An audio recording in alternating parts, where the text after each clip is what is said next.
जब भी आप कोलकाता की गलियों में चलते हैं तो एक आवाज कानों में गूंजती है, ट्राम।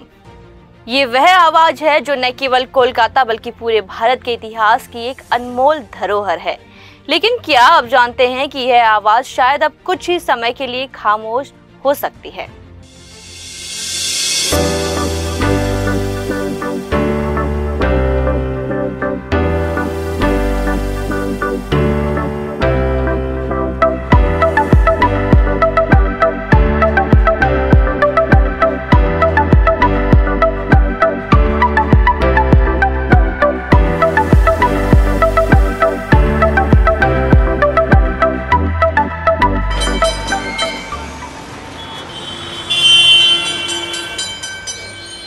कोलकाता एक शहर जो न सिर्फ अपनी विविधता और संस्कृति के लिए मशहूर है, बल्कि यहाँ की ट्रामें भी इस शहर की अभिन्न हिस्सा रही हैं। 1873 में कोलकाता में पहली बार घोड़े से चलने वाली ट्रामें दौड़ी थी। ब्रिटिश शासन के दौरान शुरू हुआ यह सफर आज भी जारी है। धीरे धीरे भाप और फिर बिजली के इंजनों में इन ट्रामों की यात्रा को और भी गति दी। लगभग 150 वर्षों से यह ट्रामें कोलकाता की सड़कों पर चलती रही, लेकिन अब इन ट्रामों के पहिए थमने की कगार पर हैं। लेकिन हर सफर में मुश्किलें आती हैं। कोलकाता की ट्रामों को अब कई समस्याओं का सामना करना पड़ रहा है।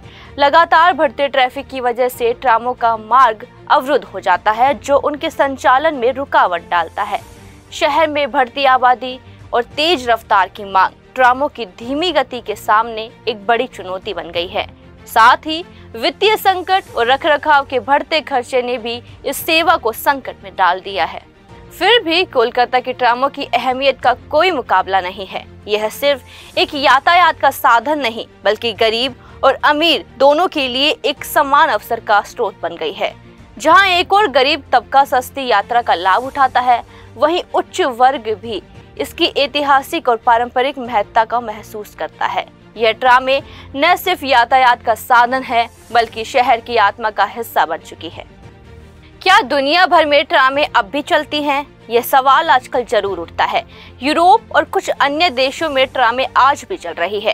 पेरिस, बर्लिन, लिस्बन और कुछ अन्य शहरों में ट्रामों का चलन अब भी जिंदा है।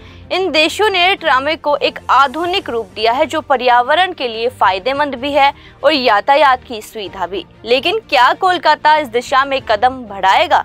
क्या है ट्रामों के फायदे और नुकसान? ट्रामों का सबसे बड़ा फायदा यह है कि यह पर्यावरण को नुकसान नहीं पहुंचाती।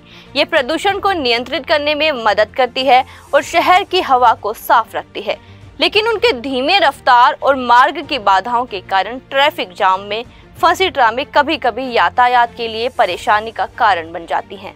कोलकाता सरकार इन समस्याओं से निपटाने के लिए कई कदम उठा रही है। ट्राम के मार्गों का बेहतर बनाने के लिए विभिन्न योजनाएं बनाई जा रही हैं। नए ट्रामों के लिए इलेक्ट्रिक इंजनों का प्रयोग और पायलट प्रोजेक्ट्स पर विचार हो रहा है। फिर भी समय की कमी और सरकारी नीतियों की जटिलताएं इन योजनाओं को लागू करने में रुकावट डाल रही हैं। कोलकाता हाई कोर्ट ने हाल ही में एक PIL के तहत ट्रामों को बंद करने के सरकार के फैसले को चुनौती दी थी। अदालत ने कहा कि ट्रामों की बंदी को लेकर कोई ठोस कारण नहीं दिखाया गया है और सरकार को इस पर पुनर्विचार करना चाहिए। हाई कोर्ट का यह आदेश ट्राम कर्मियों के लिए एक उम्मीद की किरण बनकर सामने आया है। ट्राम कर्मियों की उम्मीदें भी अब इस फैसले पर टिकी हुई है। वे चाहते हैं कि सरकार ट्रामों को बंद करने की बजाय उनका सुधार करे, ताकि उनकी रोजी रोटी और कोलकाता की धरोहर दोनों बची रहे। लेकिन सरकार ट्रामों को बंद करने के पक्ष में क्यों है? इसकी वजह बढ़ती लागत, बढ़ते यातायात दबाव और नई पीढ़ी की तेज रफ्तार से चलने वाली परिवहन सुविधाओं की मांग। सरकार के लिए यह एक कठिन निर्णय है, लेकिन क्या यह कोलकाता की पहचान को खोने का खतरा है? लेकिन क्या आप जानते हैं कि यह ट्राम सिर्फ कोलकाता की सड़कों का हिस्सा नहीं, बल्कि इसका गौरव और इतिहास है। यह न सिर्फ प्रदूषण को कम करती है, बल्कि यह एक जिंदा इतिहास है जो कोलकाता की धड़कन है। तो क्या हम इस धरोहर को खोने देंगे या इसे बचाने के लिए सब मिलकर कुछ करेंगे? कोलकाता की ट्राम में सिर्फ एक परिवहन साधन नहीं, बल्कि शहर की संस्कृति, गर्व और प्रदूषण मुक्त यात्रा का प्रतीक है। क्या यह इतिहास का हिस्सा बनकर रह जाएगी या भविष्य की राह पर आगे बढ़ेगी? यह सवाल अब कोलकाता के हर दिल में गूंज रहा है। फिलहाल के लिए मुझे दीजिए इजाजत और देखते रहिए जनता दरबार न्यूज। नमस्कार।